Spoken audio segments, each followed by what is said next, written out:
السلام علیکم ورحمۃ اللہ وبرکاتہ، نحمده ونصلی علی رسولہ الکریم، اما بعد فاعوذ باللہ من الشیطان الرجیم، بسم اللہ الرحمن الرحیم، رب اشرح لی صدری ویسر لی امری واحلل عقدۃ من لسانی یفقہوا قولی۔ کوئی بھی عمل جو ہم اچھی نیت کے ساتھ شروع کرتے ہیں اس کا پھل بھی اچھا ہوتا ہے، کیونکہ جیسا بیج ڈالا جاتا ہے ویسا ہی پھل نکلتا ہے۔ قرآن مجید کو پڑھنے کے پیچھے بھی ہماری نیت اچھی ہونی چاہیے، اور ایک وقت میں صرف ایک نیت نہیں، کئی نیتیں ہو سکتی ہیں۔ تو سوال یہ پیدا ہوتا ہے کہ جب آپ قرآن پڑھ رہے ہو تو آپ کی نیت کیا ہونی چاہیے؟ نمبر 1، اللہ کی رضا، اللہ کا کلام اللہ سبحانہ وتعالیٰ کی خوشی کے لیے پڑھنا چاہیے۔ پھر نمبر 2، نیکیوں میں اضافہ کرنے کے لیے۔ اس کو ایک تجارت سمجھیں کہ جیسے آپ ایک بزنس کرنے کے لیے آئے ہیں، کیونکہ قرآن مجید میں آتا ہے ان الذین یتلون کتاب اللہ واقاموا الصلاۃ وانفقوا مما رزقناہم سرا وعلانیۃ یرجون تجارۃ لن تبور۔ بے شک جو لوگ اللہ کی کتاب پڑھتے ہیں اور وہ نماز قائم کرتے ہیں اور اس میں سے جو ہم نے انہیں دیا پوشیدہ اور ظاہر خرچ کرتے ہیں، وہ ایسی تجارت کی امید رکھتے ہیں جو کبھی برباد نہ ہوگی۔ جو تجارت آپ کر رہے ہیں یہ کبھی بھی ضائع نہیں ہوگی، اس میں سے نفع ہی نفع نکلتا رہے گا۔ پھر دل کو آباد کرنے کی نیت سے، قرآن کے بغیر دل ویران ہو جاتے ہیں۔ قرآن کی مثال ایک بارش کی طرح ہے جو بنجر دلوں پہ پڑتی ہے تو دل پھلنے پھولنے لگتے ہیں، لہٰذا دلوں کو آباد کیجیے قرآن کے ساتھ۔ پھر دلوں کے اطمینان کے لیے پڑھیے الا بذکر اللہ تطمئن القلوب، دلوں کی شفا کے لیے وَنُنَزِّلُ مِنَ الْقُرْآنِ مَا هُوَ شِفَاءٌ وَرَحْمَةٌ وَرَحْمَةٌ لِّلْمُؤْمِنِينَ، اور ہم قرآن میں جو کچھ نازل کرتے ہیں وہ مومنوں کے لیے تو شفا اور رحمت ہے، لہٰذا شفا کی نیت سے بھی پڑھیے کہ اللہ سبحانہ وتعالی مجھے اس کی برکت سے شفا عطا فرما، روحانی جسمانی تمام بیماریوں کے لیے۔ اور پھر ہدایت کے لیے، کیونکہ قرآن کتاب ہدایت ہے۔ پھر ایمان میں اضافے کے لیے، قرآن کی قرأت ایمان میں اضافے کا ذریعہ بنتی ہے۔ پھر عبادت کی غرض سے کہ ہم اس مجلس میں جو بیٹھے ہیں تو اللہ کی عبادت کر رہے ہیں۔ پھر جہنم سے نجات پانے کے لیے کہ اللہ تعالیٰ اس کے بدلے ہمیں جہنم کی آگ سے بچا لے۔ رسول اللہ صلی اللہ علیہ وسلم نے فرمایا اگر قرآن کو کسی چمڑے میں لپیٹ کر بھی آگ میں ڈال دیا جائے تو آگ اسے نہیں جلائے گی۔ تو گویا جس دل میں قرآن ہوگا وہ آگ سے محفوظ ہو جائے گا انشاءاللہ۔ پھر اسی طرح قرآن کو قیامت کے دن سفارش کی نیت سے پڑھنا چاہیے، امید رکھنی چاہیے کہ یہ قیامت کے دن ہمارے لیے سفارش کرنے والا ہوگا۔ پھر زندگی کو بدلنے اور بہتر راستے پر چلنے کی غرض سے اس کو پڑھنا چاہیے، اور پھر دنیا اور آخرت کے فائدے کے لیے، اور آخرت میں خاص طور پر جنت الفردوس حاصل کرنے کے لیے۔ ابن قیم کہتے ہیں کسی بھی بندے کے لیے قرآن کی قرأت، اس میں لمبا غور و فکر کرنے اور اپنی سوچ کو آیات کے معنی پر مرکوز کرنے سے بڑھ کر اس کی زندگی میں اور آخرت میں کوئی چیز اس سے زیادہ فائدہ مند اور اس کی نجات کو اس سے زیادہ قریب کرنے والی نہیں۔ یعنی قرآن کی قرأت، قرآن کا سمجھنا سب سے زیادہ فائدہ مند کام ہے۔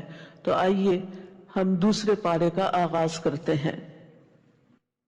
اعوذ باللہ من الشیطان الرجیم، بسم اللہ الرحمن الرحیم۔ سیقول السفہاء من الناس ما ولاہم عن قبلتہم التي كانوا علیہا قل للہ المشرق والمغرب يهدي من يشاء إلى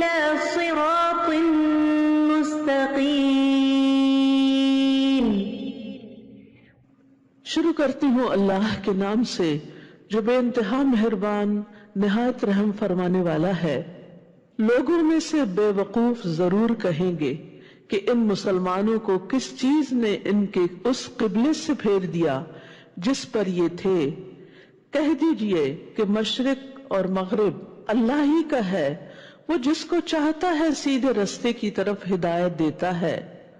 رسول اللہ صلی اللہ علیہ وسلم ہجرت کر کے مدینہ پہنچے تو 16 یا 17 ماہ تک بیت المقدس کی طرف ہی منہ کر کے نماز پڑھتے رہے جو اہل کتاب کا قبلہ تھا۔ پھر آپ کو بیت اللہ کی طرف منہ کر کے نماز پڑھنے کا حکم ہوا۔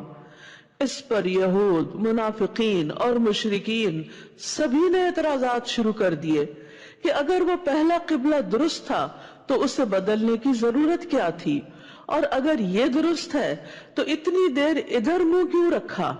تو اللہ تعالیٰ نے اس کا جواب دیا کہ یہ لوگ بے وقوفی کی وجہ سے ایسی باتیں کہہ رہے ہیں۔ مشرق یا مغرب کی اپنی کوئی حیثیت نہیں کہ ان کی طرف منہ کرنا باعث ثواب ہو، بلکہ اصل چیز اللہ کے حکم کی فرما برداری ہے۔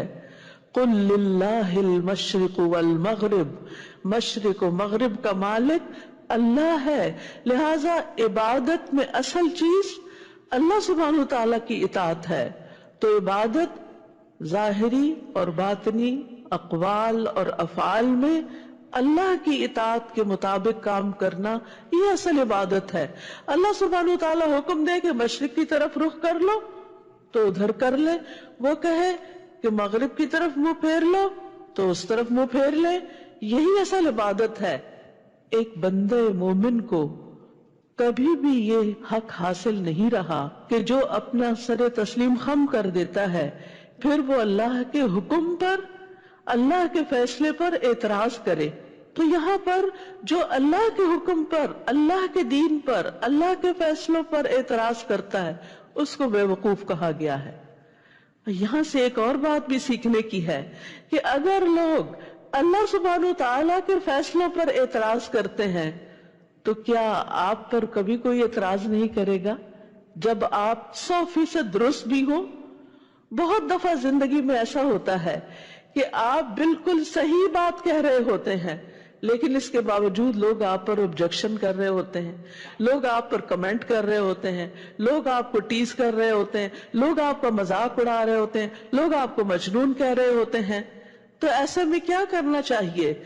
ایسی باتوں کی طرف قطعاً کوئی توجہ نہیں دینی چاہیے، اور یہ دیکھنا چاہیے کہ کیا جو کام میں کر رہی ہوں، جو طرز عمل میں نے اختیار کیا ہے، یہ طرز عمل کیا بذات خود درست ہے؟ کیا یہ اللہ تعالیٰ کے حکم کے مطابق ہے، اس کی پسند کے مطابق ہے؟ اگر ہے تو خوشی کے ساتھ اس پر جم جائیے اور لوگوں کی باتوں کی قطعاً پرواہ نہ کیجیے، اس لیے کہ جو شخص اللہ کے حکم پر اعتراض کرتا ہے وہ ناسمجھ ہے۔ اور زندگی میں بہت دفعہ ایسا ہوتا ہے کہ لوگ آپ کے حالات پر، آپ کی ذات پر طرح طرح کے تبصرے کر رہے ہوتے ہیں۔ مثلا اگر آپ کے بچے نہیں تو کہیں گے آپ کے بچے کیوں نہیں، اگر آپ کو جاب نہیں تو آپ کی جاب کیوں نہیں، اگر کوئی فوت ہو گیا ہے تو اس کو یہ بیماری کیوں ہو گئی تھی، وغیرہ وغیرہ۔ اور بعض کمنٹس اتنے ہرٹ فل ہوتے ہیں کہ انسان تو دل چاہتا ہے کہ رو دے، لیکن اس وقت رونے کی بجائے جسٹ اگنور، اس لیے کہ یہ ناسمجھ ہے، ان کو پتہ ہی نہیں، یہ جانتے ہی نہیں۔ ہمیں اپنی زندگی پر خود مطمئن ہونا چاہیے۔ اگر ہم خود کوئی غلط کام نہیں کر رہے تو پھر ہمیں پشیمان نہیں ہونا چاہیے اور اپنا کام کرتے چلے جانا چاہیے، کیونکہ اسی میں کامیابی ہے کہ انسان صحیح ڈائریکشن اختیار کرے اور اس کی طرف زندگی بھر چلتا رہے، چاہے قدم بقدم چلے یا دوڑ لگا دے، کیونکہ اصل چیز ہے اللہ کی رضا کو پانا۔ تو جو شخص لوگوں کی باتوں سے بے نیاز ہو کر نیکی کا کام کرتا ہے وہی نیکی کے کام پر استقامت اختیار کرتا ہے۔ تو عقل مند وہی ہے جو رب کے احکامات کو تسلیم کر لیتا ہے، اور جو رب کے احکامات قرآن کی کسی آیت پر یا نبی صلی اللہ علیہ وسلم کی احادیث پر اگر کوئی اعتراض کرتا ہے تو اصل میں وہ خود ناسمجھ ہے۔ تو کیا آپ ناسمجھ کی باتوں کو اہمیت دیں گے اللہ رب العزت کی بات کے مقابلے میں؟ ہرگز نہیں۔ آپ کی عقل مندی یہی ہے کہ اللہ کی بات پر استقامت اختیار کریں۔ پھر فرمایا وَكَذَلِكَ جَعَلْنَاكُمْ أُمَّةً وَسَطًا، اور اسی طرح ہم نے تمہیں امت وسط بنا دیا۔ وسط کا ایک معنی بہتر بھی ہوتا ہے، ایک بہترین امت بنایا تاکہ تم لوگوں پر گواہ ہو جاؤ اور رسول تم پر گواہ ہوں، یعنی جو تمہارے پاس علم ہے اس کی بنا پر تم باقی تمام لوگوں کے معاملات پر ایک ایسی نظر رکھو کہ کیا صحیح ہے اور کیا نہیں، اور قیامت کے دن بھی امت محمد صلی اللہ علیہ وسلم کی گواہی ہوگی۔ اور پہلے جس قبلے یعنی بیت المقدس پر آپ تھے اسے ہم نے اس لیے مقرر کیا تھا تاکہ ہم معلوم کریں کہ کون رسول کی پیروی کرتا ہے۔ یہ تو ایک ٹیسٹ تھا، یہ تو ایک امتحان تھا، اور کون اپنی ایڑیوں کے بل پھر جاتا ہے۔ جیسے زندگی میں حالات تبدیل ہوتے ہیں نا، یہ ایک امتحان ہوتا ہے، کبھی خوشحالی ہوتی ہے اور کبھی بدحالی ہوتی ہے، کبھی صحت ہوتی ہے اور کبھی بیماری ہوتی ہے، کبھی مشغولیت ہوتی ہے اور کبھی فراغت ہوتی ہے۔ یہ سب امتحان کے مختلف رنگ ہیں۔ مومن ہر ایک چیز کو ایک امتحان لیتا ہے کیونکہ اس کی ساری زندگی ہی ایک امتحان ہے۔ الذی خلق الموت والحیات لیبلوکم ایکم احسن عملا، کہ اس نے زندگی اور موت کو اس لیے بنایا کہ تمہیں آزما کر دیکھے کہ تم میں اچھے کام کون کرتا ہے، احسن عمل کون کرتا ہے۔ تو اصل ضرورت اس بات کی ہے کہ ہم احسن عمل کریں، چاہے موسم کوئی بھی ہو، حالات کیسے بھی ہوں۔ اور احسن عمل کی دو بڑی شرائط ہیں، نمبر 1 اخلاص اور نمبر 2 رسول صلی اللہ علیہ وسلم کی پیروی۔ تو یہاں پر یہی تو امتحان لیا گیا کہ رسول اللہ صلی اللہ علیہ وسلم کے پیچھے کون جاتا ہے، کہ آپ نے اپنے قبلے کا رخ پھیر لیا تو کون کون ہے جو بغیر کچھ سوال کیے اعتراض کیے آپ کے پیچھے مڑتا چلا جا رہا ہے کہ آپ کو فالو کرنا ہے، آپ کو اتباع کرنا ہے، اور کون اپنی ایڑیوں کے بل پھر جاتا ہے کہ بھلا یہ کیا ہوا، کس کے ذہن میں سوال اٹھے اور سوال اعتراض بنے اور اعتراض مخالفت بنی اور وہ حق سے پھر گیا۔ تو اس لیے یہ ایک بہت بڑا امتحان ہوتا ہے۔ اور بے شک یہ بات یعنی قبلے کی تبدیلی بہت بھاری ہے، یعنی انسان کے لیے چینج مینجمنٹ ایک بڑا مشکل کام ہوتا ہے۔ تبدیلی کسی بھی چیز میں جب ہوتی ہے تو انسان پہ گراں گزرتی ہے، چاہے کسی جگہ کو تبدیل کرنا ہو، چاہے کسی کام کو تبدیل کرنا ہو، ایک جاب سے دوسری جاب، کیونکہ انسان جب ایک ہی کام روز کرتا رہتا ہے، بار بار کرتا رہتا ہے تو ایک کمفرٹ زون میں آ جاتا ہے اور اس میں اس کو سہولت ہو جاتی ہے، وہ آٹو پہ آ جاتا ہے۔ لیکن جب اس کو وقت میں تبدیلی کرنی پڑے یا حالات میں تو پھر اس کو مشکل پیش آتی ہے۔ لیکن اصل عبادت کی روح تو یہی ہے کہ جب تبدیلی کے لیے کہا جائے تو تبدیل ہو جاؤ۔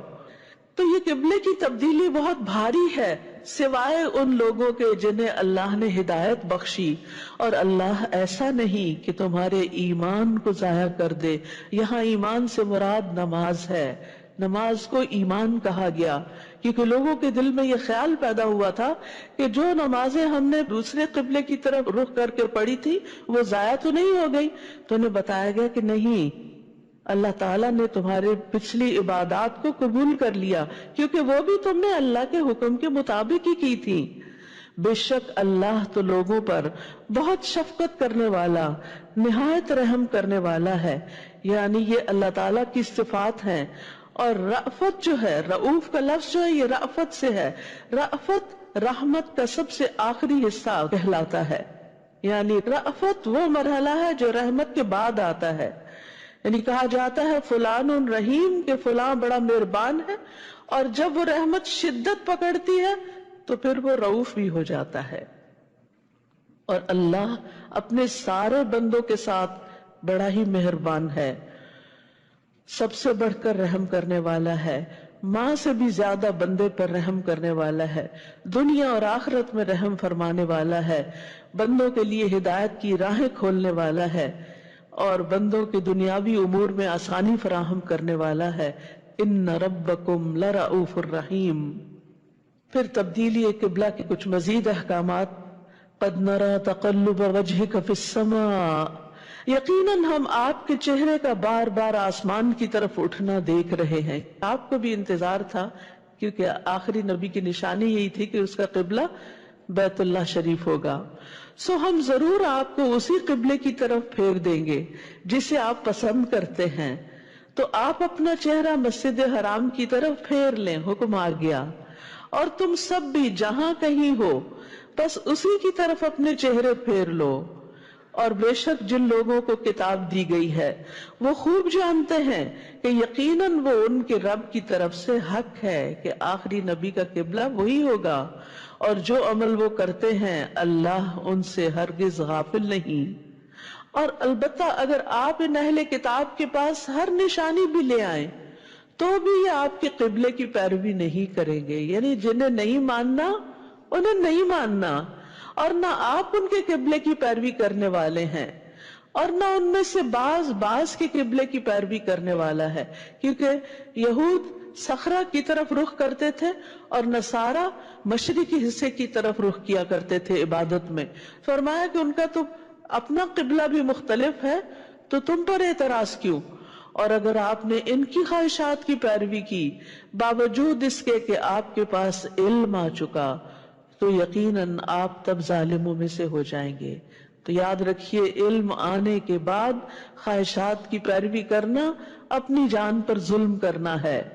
الذین آتیناہم الکتاب یعرفونہ کما یعرفون ابناءہم، جن لوگوں کو ہم نے کتاب دی ہے وہ اس رسول کو اس طرح پہچانتے ہیں جس طرح اپنے بیٹوں کو پہچانتے ہیں، اور بیٹے کو کوئی پہچاننے میں مشکل نہیں پاتا. اور بے شک ایک فریق ان میں سے لازماً حق کو چھپاتا ہے حالانکہ وہ جانتے ہیں. علم آنے کے بعد حق کو چھپانا یہ بہت بڑا ظلم ہے. رسول اللہ صلی اللہ علیہ وسلم نے فرمایا، جس شخص سے علم کی کوئی بات پوچھی جائے اور وہ اسے چھپا دے تو قیامت کے دن اس کے منہ میں آگ کی لگام میں سے ایک لگام لگائی جائے گی. الحق من ربک فلا تکونن من الممترین، یہ حق آپ کے رب کی طرف سے ہے تو آپ ہرگز شک کرنے والوں میں سے نہ ہوں. وَلِكُلٍّ وِجْهَةٌ هُوَ مُوَلِّيهَا فَاسْتَبِقُوا الْخَيْرَاتِ، اور ہر ایک کے لیے ایک سمت مقرر ہے جدھر وہ رخ کرتا ہے.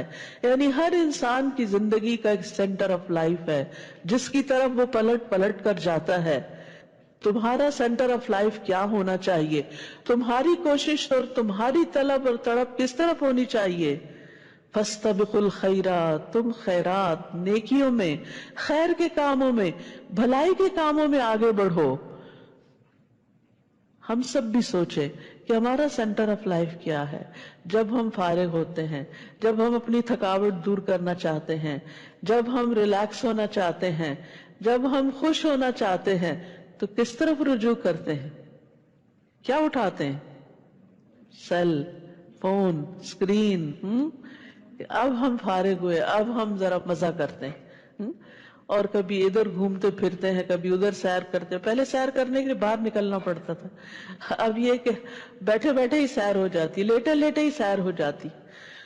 تو ہم سب کو یہ دیکھنا چاہیے کہ جب ہم فارغ ہوتے ہیں، جب ہم انجوائے کرنا چاہتے ہیں، تو ہماری زندگی میں وہ کون سی چیز ہے کہ جو ہمیں واقعی خوشی بخشتی ہے، راحت بخشتی؟ کیا وہ اللہ کا ذکر ہے؟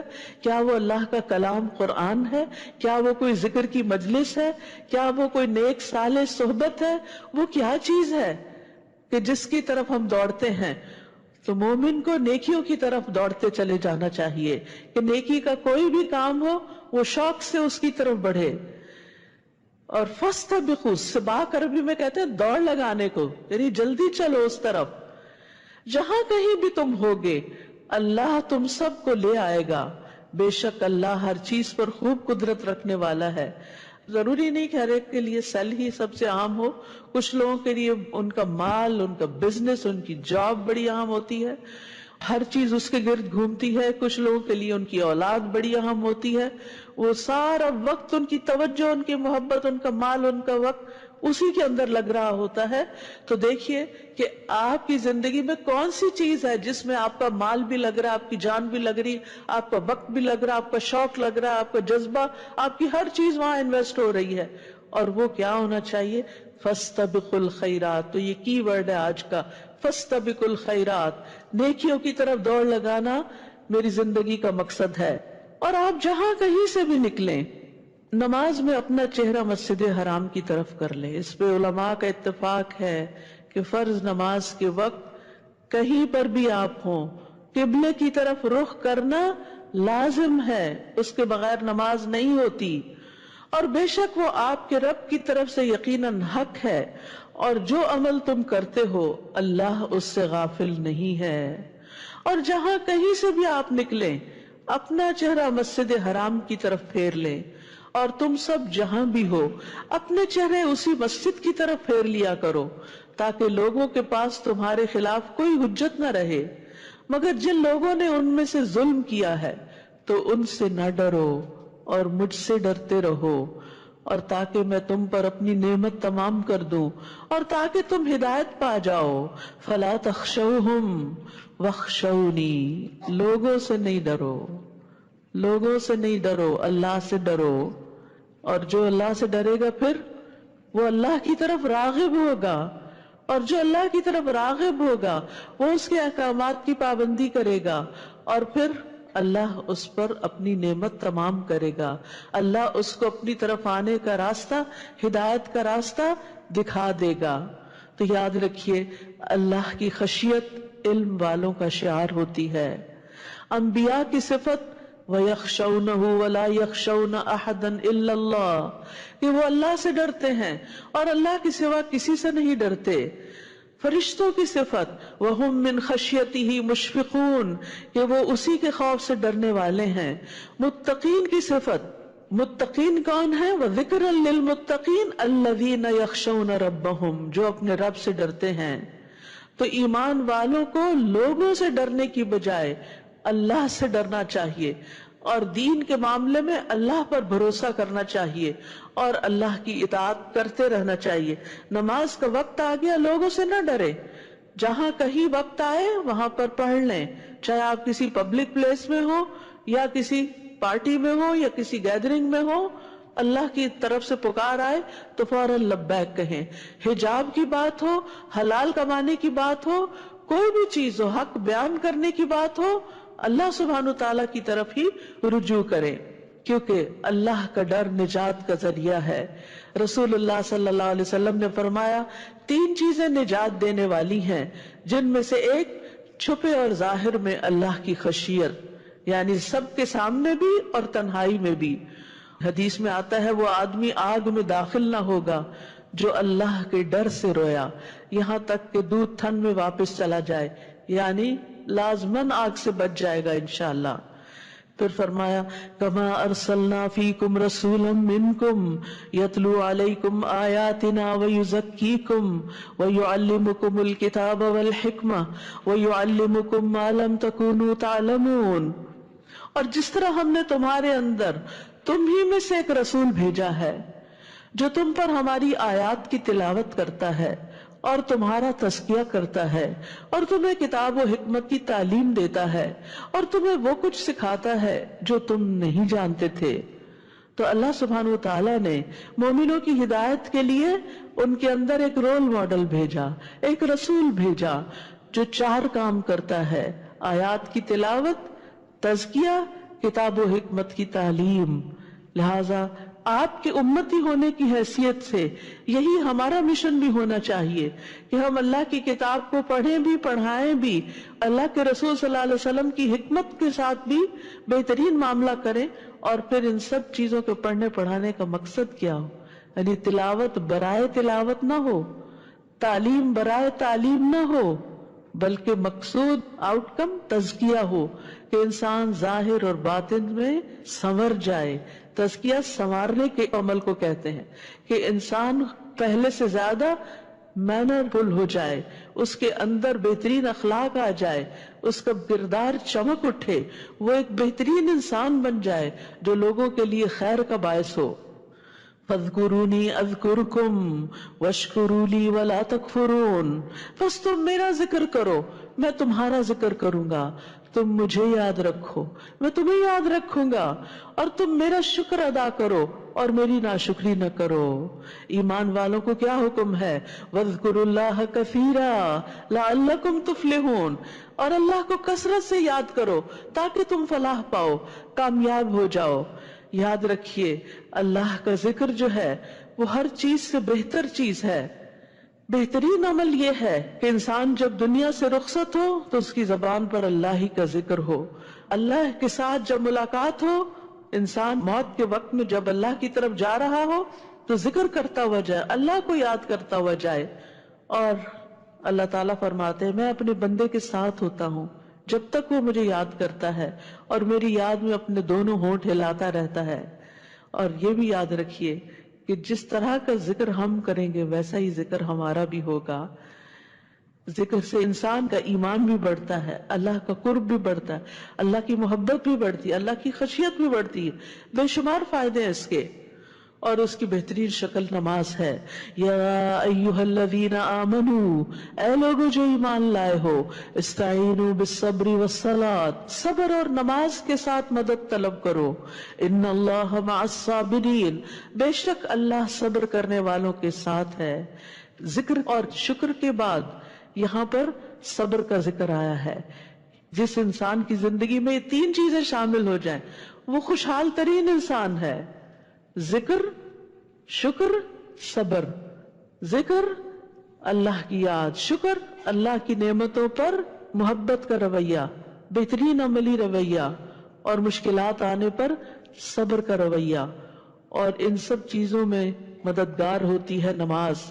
ان اللہ مع الصابرین، بے شک اللہ صبر کرنے والوں کے ساتھ ہے، ایسے لوگوں کو اللہ کی مدد حاصل ہوگی۔ وَلَا تَقُولُوا لِمَن يُقْتَلُ فِي سَبِيلِ اللَّهِ أَمْوَاتٌ بَلْ أَحْيَاءٌ وَلَٰكِن لَّا تَشْعُرُونَ۔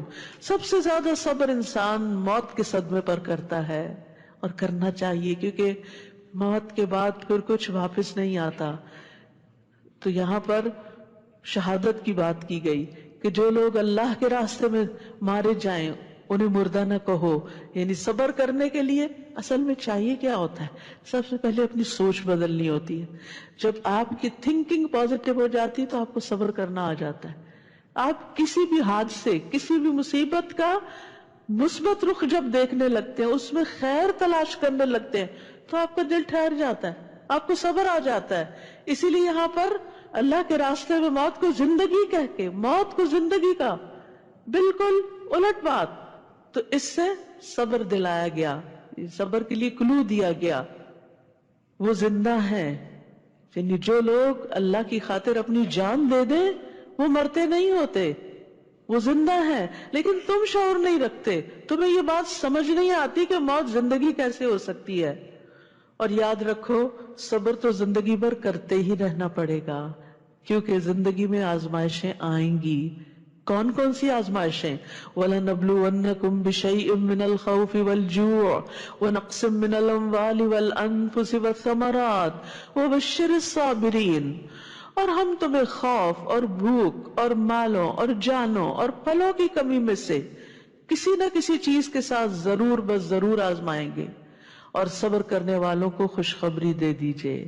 یعنی کبھی خوف ہوگا جیسے دشمن کا خوف، فیوچر کا خوف، کبھی بھوک ہوگی کہ انسان کی کوئی جاب چلی جائے، کبھی فاقہ ہو جائے، کبھی مال کا نقصان ہو جائے، کبھی اولاد یا کسی جان کا نقصان ہو جائے، یعنی کوئی فوت ہو جائے عزیز پیارا۔